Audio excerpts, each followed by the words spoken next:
Pagkagising ko ng 7:00 ng umaga, nagligpit muna ako ng pinaghigaan, tapos nag-check ng email. Doon ko nabasa, may rejection email ako tungkol sa panayam ko kahapon.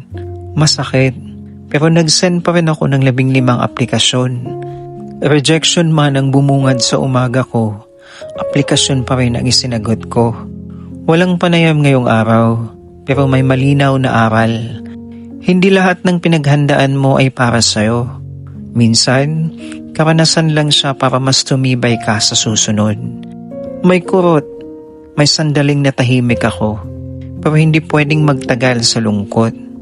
Schedule ng labahan ngayon, naglaba, nagsampay, nagluto, kumain, naghugas ng pinagkainan. Mga simpleng gawain, pero dito mo mararamdaman ang tunay na pakikibaka ng isang OFW. Tuloy ang buhay kahit may bigat sa dibdib. Kung may natanggap kang hindi, hayaan mong saglit kang masaktan. Pero wag mong hayaang patigilin ka nito.